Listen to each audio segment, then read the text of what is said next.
Assalamualaikum warahmatullahi wabarakatuh. Perkenalkan, nama saya Vina Adinda dari Prodi Ilmu Kesejahteraan Sosial Universitas Pasundan Bandung.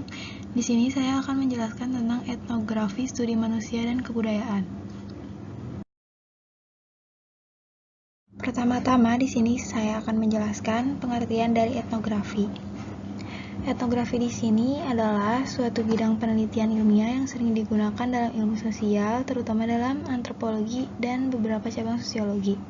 Etnografi juga dikenal sebagai bagian dari ilmu sejarah yang mempelajari masyarakat, kelompok etnis, dan formasi etnis lainnya. Etnogenesis, komposisi, perpindahan tempat tinggal, karakteristik kesejahteraan sosial, juga budaya material dan spiritual mereka.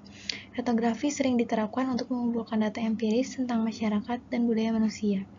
Pengumpulan data biasanya dilakukan melalui pengamatan partisipan, wawancara, kuesioner, dan lain-lain. Ilmu ini bertujuan untuk menjelaskan keadaan masyarakat yang dipelajari, misalnya untuk menjelaskan seseorang atau sebuah etnos melalui tulisan. Dalam biologi, jenis studi ini disebut studi lapangan atau laporan kasus. Keduanya digunakan sebagai sinonim umum untuk etnografi. Selanjutnya, di sini ada tujuan etnografi. Yang pertama adalah belajar untuk memperoleh pengetahuan yang belum diketahui mengenai segala sesuatu yang menjadi perhatian, mengenai alam, gerak, dan lain-lain. Yang kedua, menemukan makna yang tersembunyi yang terletak di belakang perilaku dan pengetahuan yang digunakan untuk menghasilkan dan menginterpretasikan perilaku. Yang ketiga, memahami cara-cara kehidupan lain dari sudut pandang masyarakat. Yang keempat, mentransformasikan observasi-observasi yang dilakukan ke dalam bentuk tulisan atau laporan yang dikategorikan sebagai suatu proses. Lalu di sini ada jenis penelitian etnografi. Yang pertama adalah etnografi realis dan yang kedua adalah etnografi kritis. Etnografi realis di sini adalah laporan objektif tentang situasi, biasanya ditulis dalam sudut pandang orang ketiga, melaporkan secara objektif informasi yang dipelajari dari partisipan di lokasi penelitian. Etnografi kritis di sini adalah jenis penelitian etnografi di mana penulis tertarik untuk mengadvokasi pembebasan kelompok-kelompok yang terpinggirkan dalam masyarakat.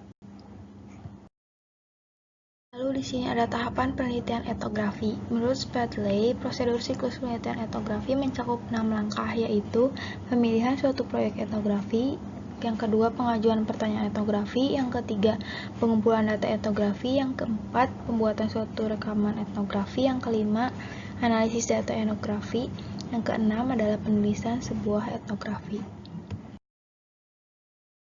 Di sini ada metode penelitian etnografi. Yang pertama adalah observasi partisipan. Adalah di mana observers atau orang yang melakukan observasi turut ambil bagian dari masyarakat yang diobservasi. Yang kedua ada observasi sistematik. Adalah observasi yang dilakukan berdasarkan kerangka pengamatan yang telah disiapkan sebelumnya.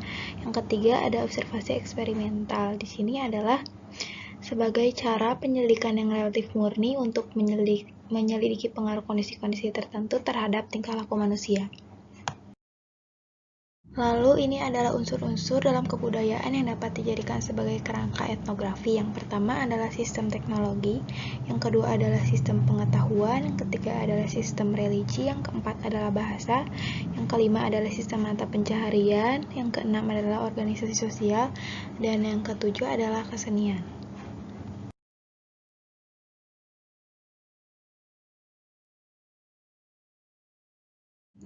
Lalu di sini ada kelebihan dan kekurangan etnografi. Kelebihannya adalah menghasilkan pemahaman yang mendalam, karena yang dicari dalam penelitian ini bukan hal yang tampak, melainkan yang terkandung dalam hal yang nampak tersebut. Yang kedua adalah mendapatkan atau memperoleh data dari sumber utama yang berarti memiliki tingkat validasi yang tinggi. Yang ketiga adalah menghasilkan deskripsi yang kaya, penjelasan yang spesifik dan rinci. Yang keempat adalah peneliti berinteraksi langsung dengan masyarakat sosial yang akan diteliti. Yang kelima adalah membantu kemampuan berinteraksi karena menuntut kemampuan bersosialisasi dalam budaya yang ia coba untuk dijelaskan. Lalu di sini ada kekurangan etnografi. Yang pertama adalah perspektif pengkajian kemungkinan dipengaruhi oleh kecenderungan budaya peneliti. Yang kedua adalah membutuhkan jangka waktu yang panjang untuk mengumpulkan data dan mengolah data. Yang ketiga adalah pengaruh budaya yang diteliti dapat mempengaruhi psikologis peneliti ketika peneliti kembali ke budaya asalnya. Yang keempat adalah peneliti yang tidak memiliki kemampuan bersosialisasi, terdapat kemungkinan penolakan dari masyarakat yang akan diteliti. Sekian penjelasan dari saya. Mohon maaf bila ada kesalahan. Assalamualaikum warahmatullahi wabarakatuh.